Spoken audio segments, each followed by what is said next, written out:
लो जी मैं गल लगा सुनान अंग्रेज दे वेले दी तुहानूं बचपन याद आ जाएगा। मैं उदों 8 सालां दा सां।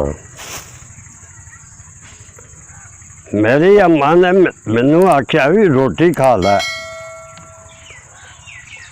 वो चंगेर ते मैं बह गया। ये सारी उम्र च मैं एक चोरी की है, ओदी मैं गल सुनान लगा। रोटी की एक गराही भन्नी है ते मूँह च पाई है। वेख्या तो विच रुमाल सी पतला जिहा, वो मैं टोया तो उहदे पल्ले चुआनी। मेरी भुख लै गई। ये उस वेले की गल है जदों रुपये के 64 पैसे हुंदे सन ते रुपये दियां 2 ठियानियां ते ठियानी दियां 2 चुआनियां, चुआनी दियां अगों 2 दुआनियां, दुआनी दे अगों 2 आने, आने दे अगों 4 पैसे 4 पैसे, पैसे दे अगों 2 धेले हुंदे सन। बड़ी वैल्यू हुंदी सी पैसे दी, पैसा लभदे जे नहीं सी। वो चुआनी मैं वेखी तो मेरी भुख लै गई। ये पहला चानन सी। मैं रुमाल बलेट के बोझे च पाया तो मैं उठ खलोता।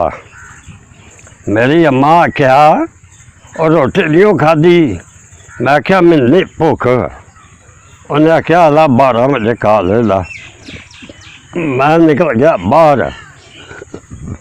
धेले दी मूंगफली लईए ते वो बुक भर के झोली च सुट्टदे सन। उस वेले दी गल है।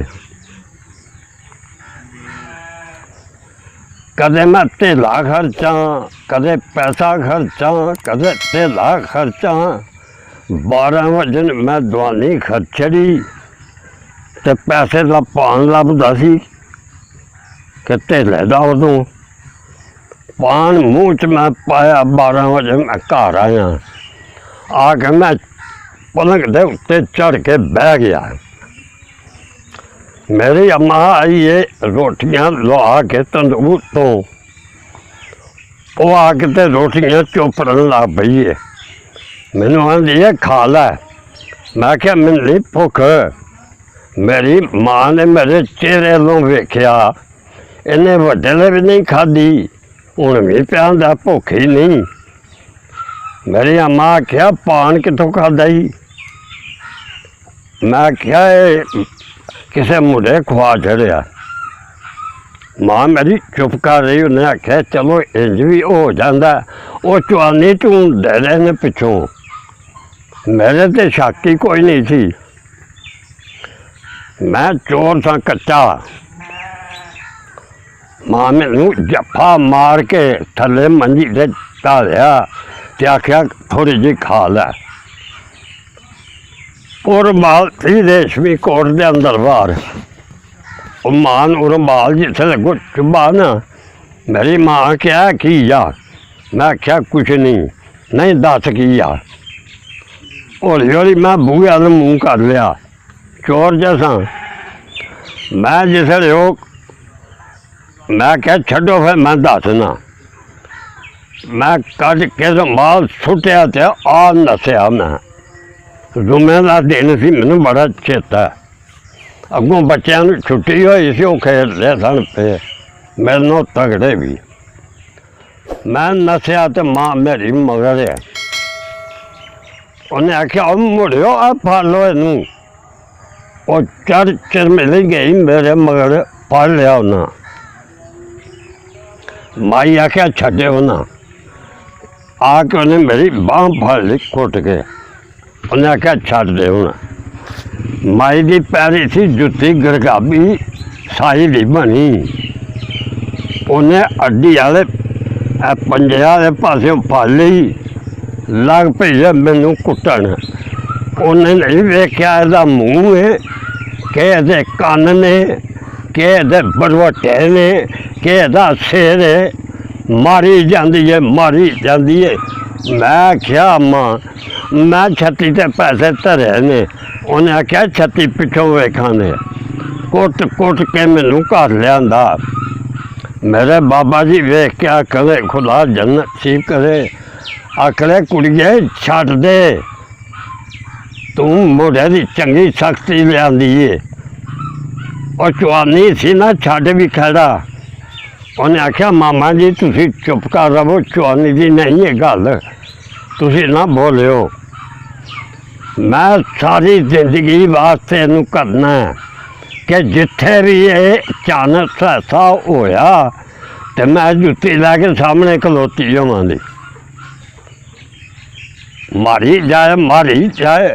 मेरा चाचा सी बड़ा बूढ़, उन्हें उठ के मारिया धक्का मेरी अम्मा नू, और डिगी मंजी से मैनू खो के तो छावें मंजी डठी सी, उत्थे जाके मैनू आखला इत्थे लेट जा। मैं ओके भरदा लेट गया। मेरे उत्ते पहला तेल छेल लांदे रहे, जिथे जिथे लहू वगदा सी पिया तो मैं सौ गया, बेहोश हो गया। मेरे ते कपड़ा दे छड़िया।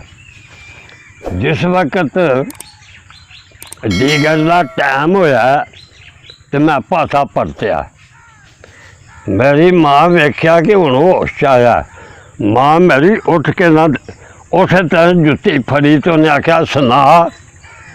मैं क्या मां सारी जिंदगी मैं नहीं कम कर लगा, वास्ता खुदा दे छड्ड दे मैनू। उन्हें आख्या सोच ला, मैं तेनू छड्डना उक्का नहीं, सारी जिंदगी वास्ते तेनू मैं अपनी नसीहत देनी हाँ।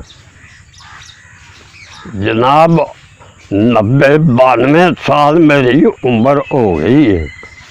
एक चानस आया मेरे अगे, एक पीर बादशाह सन, वो आखले इत्थे मेरे को रहो। मैं उत्थे रहन लग पिया। उन्हां हर चीज़ जिहड़ी झाटियां दे विच सुननी सी। मैनू ख्याल आया मैं नहावां। मैं साबन ढूंढन लग पिया। उस कमरे च मैं ते शारी होर किसे नूं आदत नहीं सी। एक झाटी च हत्थ मारां ते थल्ले धार छड़ां, एक झाटी च हत्थ मारां ते थल्ले धार छड़ां, दूजी झाटी हत्थ मारां ते थल्ले। जिहड़ी सारियां नालों झाटी थल्ले सी ਉਹਦਾ ਮੂੰਹ ਸੀ ਮੋਕਲਾ। और च मैं हत्थ मारिया ते गंढ दी रफइयां नहीं पई। कोई शेर कट्ठा पे ते उत्ते नोट, क्योंकि शाहरां दा कोई बच्ची बात नहीं सी, विआह ही नहीं सी होया, खर्चा ही कोई नहीं सी। जो लभना उन्हां अंदर धरी जाना, जो लभना। मैं जिसले कढ़ के बाहर धरे, शार ही कोई नहीं सन, तो मैं वेखन लग पिया। वो खोल के 100 के नोट ते इन्ने नोट ते वेख के ना तो मैं हसन लग पिया। जिसले मैं वेखे तो मेरी माँ सामने खलोती जुत्ती लैके, वो चेता आया मैनू। मेरे अंदरों गल निकल गई हो, जे मैं पैसे लैके निकल जाता शाहरां की पता लगना। एक काम जिसले होया ते सामने नक्शा आ गया और रुपये कढ़ के मैं धरे ने शाहरां दे, ते मैनू मेरी माँ सामने जुत्ती लैके खलोती है। 90 साल मेरी उम्र हो गई है, ते उदों दी मेरे अंदरों गल निकल गई है, चोरी नहीं करनी। जो जड़ी मां होंदी है पहली वो मुर्शद है, उस्ताद भी होए, पीर भी होए, ओदी जेड़ी गोद दी मत होंदी है वो सारी जिंदगी रहिंदी है। यह अल्लाह पाक दी मेहरबानी है। इको बारी मार खाधी है, मैं चोरां दे कोल बैठा ही नहीं, ना कोई ऐसे वाल फेर वाले बंदे को बैठा, तो फकीर कोल गया, उन्हें फकीर कर छड़िया।